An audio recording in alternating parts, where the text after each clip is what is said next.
Cette revue vous est en partie présentée grâce à Kaya Boutique, votre source pour tout ce qui touche les univers Star Wars, Marvel, DC Comics, G.I. Joe et bien plus.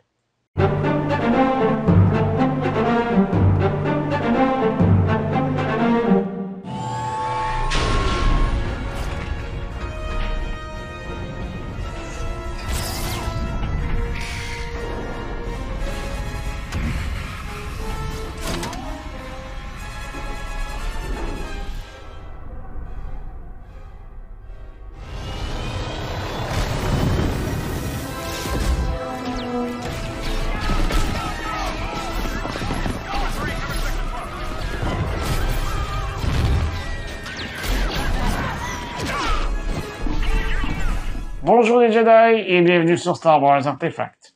Mon nom est Dominique alias Lord Doom et aujourd'hui nous ferons la revue de pas un, mais bel et bien de deux demi-bustes de Stormtroopers du premier ordre de l'entreprise Gentle Giant tels qu'on a pu les voir dans la postlogie.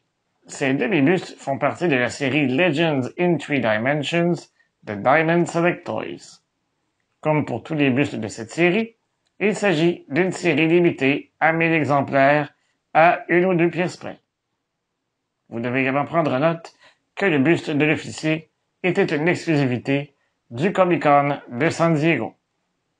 Chacun d'entre eux se vend environ 200 $ US, soit 275 $ canadiens ou 185 €. Sans plus tarder, procédons à la revue. Comme j'ai pris l'habitude de le faire, je vais passer très rapidement sur les boîtes puisque le format est identique d'un buste à l'autre.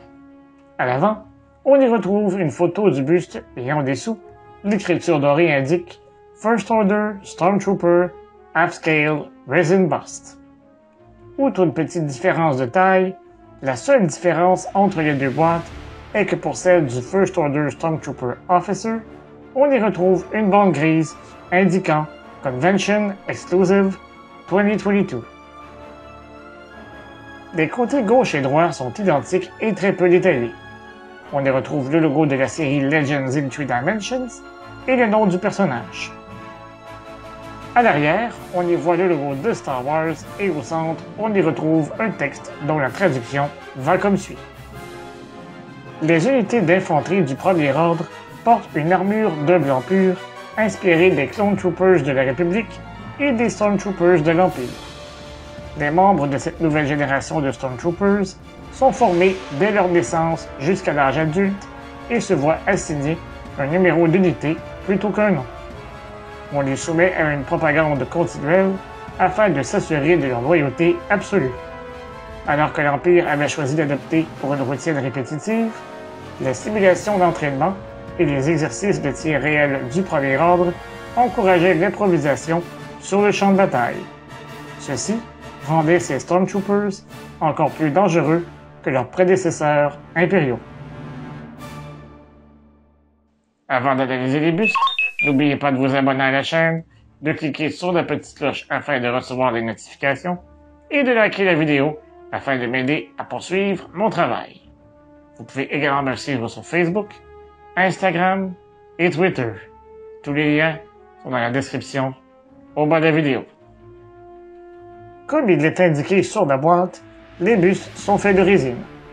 Ils mesurent 25 cm de haut, ont une largeur d'épaule de 20 cm, 22 pour l'officier, et une profondeur d'environ 10 cm. Leurs poids sont respectivement de 2,3 kg pour le Stormtrooper et 2,45 kg pour l'officier. Ils ont tous deux été conçus par Joe Allard et sculptés par l'équipe de Gentle Giant. Les deux bustes sont essentiellement identiques à l'exception de l'épaulette rouge sur le buste de l'officier. En les plaçant côte à côte, je me suis rendu compte que l'armure de l'officier était d'un blanc couleur crème en comparaison au soldat qui, lui, est d'un blanc plus pur. Aussi, si on les place nez à nez, on peut constater que la tête de l'officier est légèrement plus inclinée. Je n'aurais jamais été capable de détecter ces différences si je n'avais pas eu les deux versions. Les casques sont très bien sculptés Ils contiennent tous les détails que l'on retrouve sur un modèle grandeur nature.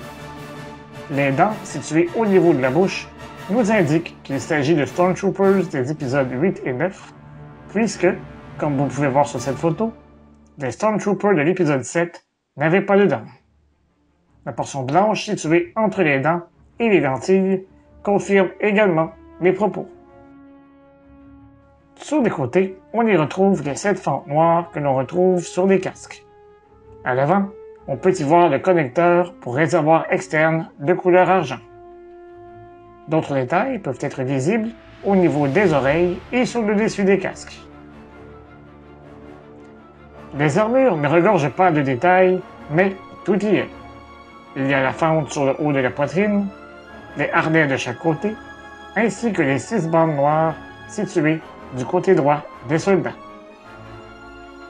Entre l'armure de la poitrine et l'épaulette, on peut y apercevoir le juste au corps noir porté par tous les soldats sous leur armure. La texture est extrêmement bien reproduite. On peut également la remarquer au niveau du cou, en particulier sur le buste du Stormtrooper régulier. Pour ce qui est de l'officier, on peut l'observer uniquement du côté gauche. Toutefois, ce dernier est muni d'une épaulette rouge qui nous indique son rang d'officier. Cette dernière est bien reproduite, cependant, mon exemplaire comportait quelques petites imperfections à l'avant. À l'arrière, on y retrouve un cercle noir ainsi que 2 rectangles aux extrémités arrondies. Malheureusement, mes 2 bustes contiennent quelques petits défauts de ce côté. Sur le buste du soldat, on voit un défaut de peinture à droite des rectangles. Pour ce qui est de l'officier, le défaut est situé au-dessus du cercle noir. Heureusement, ces défauts sont situés à l'arrière et sont peu visibles de la manière dont je les expose. Les 2 bases sont identiques et représentent une portion de leur blaster F-11D. Elles sont extrêmement bien détaillées et, comme pour tous les bustes de la série Legends in 3 Dimensions, constituent un des points forts de ces pièces. Sous la base, on y retrouve entre autres le copyright, le nom du fabricant, l'endroit où ils ont été conçus, ainsi que le numéro de l'exemplaire. Celui du Stormtrooper est un artist proof, et, pour celui de l'officier, je possède le numéro 746. Chacun des bustes de cette série est accompagné d'un certificat d'authenticité. Sur le certificat, on y retrouve une fois de plus le numéro de l'exemplaire. Pour ma part, j'aime bien les exposer aux côtés de mon buste de Kylo Ren. À mes yeux, il s'agit de pièces qui gagnent à être agencées ensemble. Si vous désirez en faire l'achat, vous trouverez des liens affiliés pour chacun d'entre eux dans la description de la vidéo. Et vous, que pensez-vous de ces bustes? Préférez-vous une version à l'autre? Dites-le moi dans les commentaires au bas de la vidéo. Si vous avez apprécié cette revue, n'hésitez pas à la partager sur vos réseaux sociaux. Je vous donne rendez-vous la semaine prochaine pour une autre revue. Et d'ici là, je vous dis à bientôt et que la force soit avec vous à tout jamais. Remember, the force will be with you, always.